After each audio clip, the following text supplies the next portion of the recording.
Okay, imagine this for a second. You live on an island where the ocean is, well, it's everything. It's your lifeblood, but it's also your single biggest threat. Now, what if you could build a digital shield, a virtual copy of that exact ocean, to predict its every move and protect your home? Sounds like science fiction, right? Well, let's dive in, because that is exactly what's happening right now in the Pacific. For nations on the absolute front lines of climate change, the future isn't some abstract idea. Nope, it is an urgent, practical question that needs an answer, like yesterday. And this is the core of it, really. When your entire country could be completely reshaped by a single storm, or just the slow, steady creep of sea level rise, well, being able to see what's coming isn't just a nice advantage. It's a lifeline. It's everything. And that is the critical gap. See, the big global climate models are incredibly powerful, but they don't always nail the super complex, localized details that matter most to a string of islands. So you've got these nations facing the absolute greatest risk with the fewest custom-built tools to prepare. How do you possibly fix that? Well, you do it by forging that digital shield piece by piece and expert by expert. It all starts with a strategic plan, one designed to get world-class modeling tech directly into the hands of Pacific scientists. So this wasn't just another conference call or a boring seminar. No way. This was a hands-on, super intensive training program held at the Institut de Recherche pour le Développement, or IRD, and the mission was crystal clear: build a new generation of climate modelers from inside the region itself. The collaborative vibe of this project is so important. This wasn't about outsiders swooping in to solve a problem. It was all about empowering local experts. We're talking scientists from places like Vanuatu, Fiji, and the Solomon Islands, and bringing them together with researchers in New Caledonia to build a shared defense system. Okay, so what exactly were they learning to build? Let's peek inside the digital engine room and check out the tools they were mastering. This is really where that digital shield gets all its power. So the main piece of tech here is something called the CRO model. That's short for Coastal and Regional Ocean Community Model.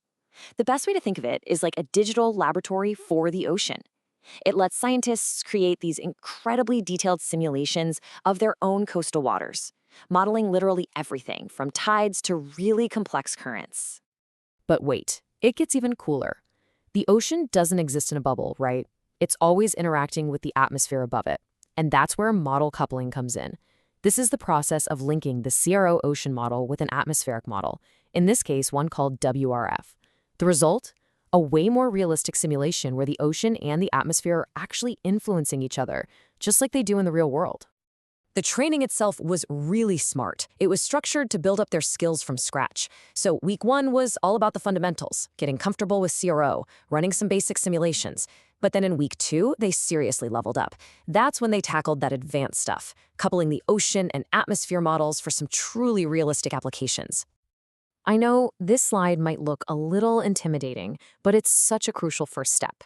The training totally demystified the whole process of using a supercomputer. This very first tutorial was all about getting every single person logged in, setting up their own personal workspace, and making sure they had the full power of a high-performance computing cluster right at their fingertips. So how do you actually turn a room full of trainees into skilled forecasters who can run these wildly complex simulations? Well, this is where that investment in people really, really pays off. The whole program was intensely practical, built around a solid core of hands-on work.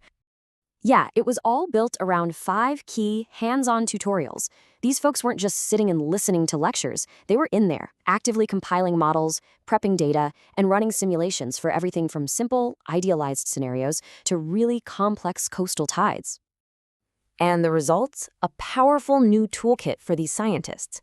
By the time they were done, they could run these sophisticated models, process real-world data to feed into them, and then visualize the outputs to actually understand what it all means.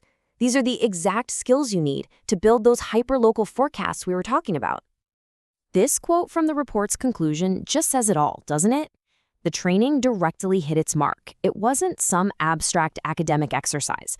It was about building real, tangible, strengthened capacity within the Pacific scientific community to tackle their own climate challenges. And that brings us to the bigger picture here. This whole thing was never just a one-off training event. It was about planting a seed, cultivating a whole network that can grow and support itself over the long haul. The ultimate vision here is scientific independence.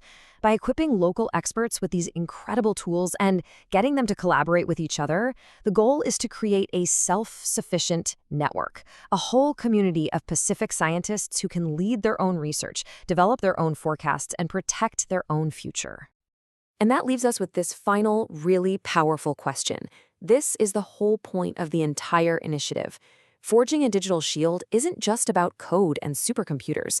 It's about empowerment.